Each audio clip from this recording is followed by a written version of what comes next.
જેવા તાજા અને સરકારી સમાચાર સાંભળવા માટે ચેનલને સબસ્ક્રાઇબ કરી દેજો અને વિડીયોને અંત સુધી જોજો.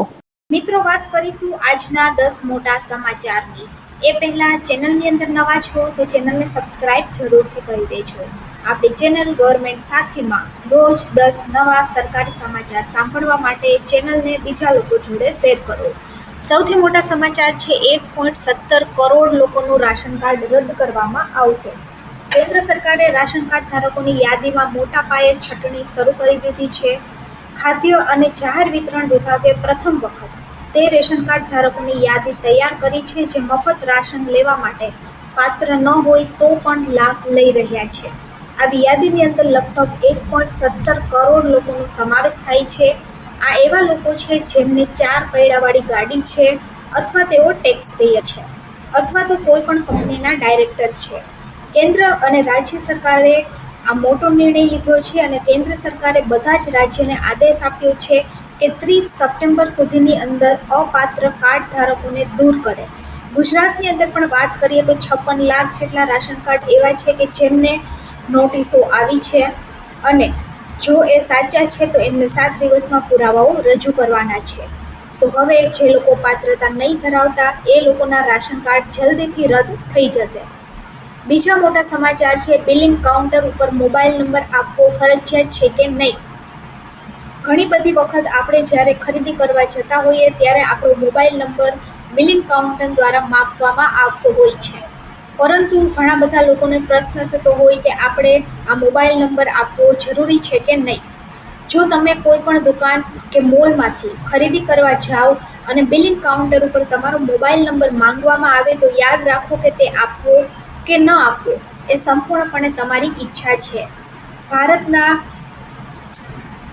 સ્વતંત્રતા નિયમ મુજબ તમે પણ તમારો મોબાઈલ નંબર આપવો કે ન આપવો એના ઉપર સંપૂર્ણ સ્વતંત્રતા ધરાવો છો.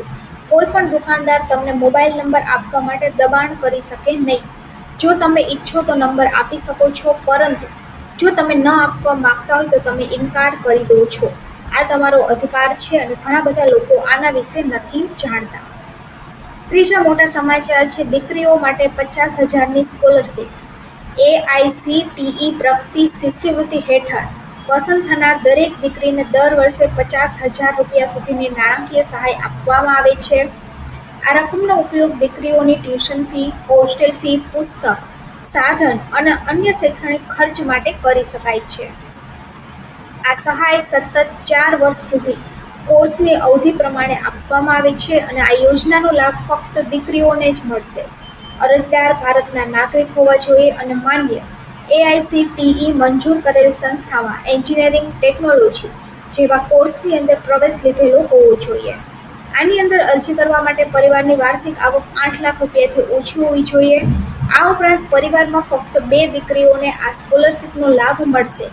સ્કોલરશીપ માટે તમે અધિકૃત વેબસાઇટ ઉપરથી અરજી કરી શકો છો. બીજા મોટા સમાચાર છે મહિલાઓને હવે દૈનિક ₹250 આપવામાં આવશે. વાત કરીએ તો ભાવનગર જિલ્લામાં મહિલાઓ માટે બાગાયત ખાતા દ્વારા કેનિંગ અને કિચન ગાર્ડનની તાલીમ આપવામાં આવી. આ તાલીમ પછી મહિલાઓ પોતાનો બિઝનેસ પણ શરૂ કરી શકે છે. ઓનલાઈન અરજી અત્યારે મંગાવવામાં આવી રહી છે અને તાલીમ પૂર્ણ કર્યા પછી તેમને પ્રમાણપત્ર પણ આપવામાં આવશે અને દૈનિક ₹250 એમને લાભ પણ મળશે. આ લાભ લેવા માટે લાભાર્થીઓ ઓનલાઈન ફોર્મ ભરવું પડશે અને જે આઈ ખેડૂત પોર્ટલ ઉપરથી તારીખ 28 સુધીમાં ભરવામાં રહેશે. મહિલા સશક્તિકરણ માટે ફળ અને શાકભાજીના પરીક્ષણ અંગે 2 થી 5 દિવસના તાલીમનું કાર્યક્રમ ગામડા સ્તરે ભાવનગર સિટીની અંદર આયોજન કરવામાં આવશે. હવે ઘર આંગણે દવાખાનાની સુવિધા તમને મળી રહેશે. સંપૂર્ણ ગુજરાતમાં વાત કરીએ તો ધન્વંતરી રથ સેવાઓ કાર્યરત છે અને ધન્વંતરી રથ એક મોબાઈલ દવાખાનું છે જે શ્રમિકો માટે સંજીવની સમાન છે અને તેમના માટે વરદાનરૂપ છે. આ ધન્વંતરી રથમાં અનેક સુવિધાઓ ઉપલબ્ધ થાય છે. શ્રમિકો જ્યાં કામ કરે છે તે સ્થળે આરોગ્ય રથ જઈ અને નિદાન પણ કરી શકે છે. આ ઉપરાંત આ ધન્વંતરી રથ શ્રમિક વસાહતો અને ઝૂંપડપટ્ટી વિસ્તારની અંદર પણ સેવાઓ પૂરી પાડે છે. ધન્વંતરી આરોગ્ય રથ શ્રમિક અને આરોગ્યની કાળજી માટે એક મહત્વપૂર્ણ યોજના છે આ રથની અંદર તબીબી કર્મચારીઓ દ્વારા પ્રાથમિક બીમારીઓનું નિદાન અને સારવાર કરવામાં આવે છે અને કેટલાક પરીક્ષણો અને ચકાસણી માટે અહેવાલ પણ આપવામાં આવે છે. આ ઉપરાંત સરકારી યોજના માટે નોંધણી અને માર્ગદર્શન પણ આ રથ દ્વારા પૂરું પાડવામાં આવે છે અને લોકોને વિનામૂલ્યે દવાઓ પણ પૂરી પાડવામાં આવે છે. હવે મોટો એક ફ્રોડ થઈ રહ્યો છે. ઓટીપી અને કાર્ડ વગર પણ તમારા બેંક એકાઉન્ટ ખાલી થઈ શકે છે. સાયબર છેતરપિંડીનો એક મોટો કેસ સામે આવી રહ્યો છે. આની અંદર ઓટીપી અને કાર્ડ વિના ઉપર તમારા ખાતામાંથી પૈસા ઉપાડી શકે છે. ક્રિમિનલ્સની આ એક નવી રીતથી લોકો જાળની અંદર ફસી રહ્યા છે. ઝારખંડની અંદર પણ એક એવો કેસ સામે આવ્યો છે કે જેમાં એક વૃદ્ધ મહિલાના અકાઉન્ટમાંથી 10,000 રૂપિયા કાઢવામાં આવ્યા છે. રિપોર્ટ અનુસાર આપણે વાત કરીએ તો ગઢવા જિલ્લાની અંદર પીએમ કિસાન યોજનાનો લાભ આપવાના નામ ઉપર ગુનેગારે મહિલાની આંખે સ્કેન કરી અને અકાઉન્ટમાંથી 10,000 રૂપિયા નીકાળી લીધા. તો આવા નવા સ્કેમ માર્કેટની અંદર આવી રહ્યા છે. તમારે પણ કોઈ પણ મોબાઈલ લિંક ઉપર ક્યારેય ક્લિક ન કરવું જોઈએ. બીજા મોટા સમાચાર છે, સિબિલ સ્કોર વગર પણ તમને લોન મળશે. પહેલી વખત જો તમે લોન લઈ રહ્યા છો તો તમારા માટે મોટા સમાચાર છે, કારણ કે નાણાં રાજ્યમંત્રીએ સંસદની અંદર સ્પષ્ટતા કરી છે કે સિબિલ સ્કોર વગર પણ હવે લોન લઈ શકાશે. બેંકોને ફક્ત ક્રેડિટ હિસ્ટ્રીના આધારે અરજી નકારવા માટે સૂચના આપવામાં આવી છે. યોગ્ય તપાસ હેઠળ અન્ય પાસાઓ પર ધ્યાન આપવું જરૂરી રહેશે. ક્રેડિટ હિસ્ટ્રી વગર લોકો પણ બેંક અને નોન બેન્કિંગ નાણાકીય સંસ્થા પાસેથી લોન લઈ શકશે. સરકારે સ્પષ્ટતા કરી છે કે પહેલીવાર જે લોન લેશે એના માટે ન્યૂનતમ સિબિલ સ્કોર ફરજિયાત રહેશે નહીં. એટલે કે હવે ફક્ત સ્કોરના આધારે લોન નકારવામાં આવશે નહીં. પ્રધાનમંત્રી ખેડૂત ટ્રેક્ટર યોજના માટે અરજીઓ ચાલુ થઈ ગઈ છે. ખેડૂતો મોટાભાગે ટ્રેક્ટર ભાડે લેતા હોવાથી ખેતીનો ખર્ચ વધી જાય છે. આ યોજનાથી ખેડૂત પોતાનું ટ્રેક્ટર ખરીદી શકે છે, જેના કારણે ખર્ચ પણ ઘટશે, ઉત્પાદન વધશે અને તેઓ આત્મનિર્ભર બનશે. આ યોજના હેઠળ ખેડૂતોને ટ્રેક્ટર ખરીદવા માટે 50% સુધીની સબસિડી મળે છે, જ્યારે અન્ય કૃષિ સાધનો ઉપર 80% સબસિડી ઉપલબ્ધ છે. એટલે કે ખેડૂતોને બજાર ભાવ કરતાં ઓછા દરે સાધનો ઉપલબ્ધ થાય છે અને ખેડૂતો પોતાના રાજ્યની કૃષિ વિભાગની સત્તાવાર વેબસાઇટ પર જઈ પીએમ કિસાન ટ્રેક્ટર યોજના માટે ઓનલાઈન ફોર્મ ભરી શકે છે. ગુજરાતની અંદર આઈ ખેડૂત પરથી તમે ફોર્મ ભરી શકશો અને માહિતી ભરી દસ્તાવેજ અપલોડ કર્યા બાદ અરજી પ્રક્રિયા પૂર્ણ થાય છે. પ્રધાનમંત્રી નરેન્દ્ર મોદીએ સુઝુકી મોટર પ્લાન્ટનું ઉદ્ઘાટન કર્યું. વડાપ્રધાન નરેન્દ્ર મોદી જ્યારે ગુજરાતના પ્રવાસે આવેલા હતા ત્યારે તેમણે હાંસલપુર ખાતે સુઝુકી મોટરના ગ્લોબલ બેટરી ઇલેક્ટ્રિક વ્હીકલને ફ્લેગ ઓફ તથા ટીડીએસ લિથિયમ આયન બેટરી ખાતે હાઇબ્રિડ બેટરી ઇલેક્ટ્રોસના ઉત્પાદનનો શુભારંભ કરાવ્યો છે.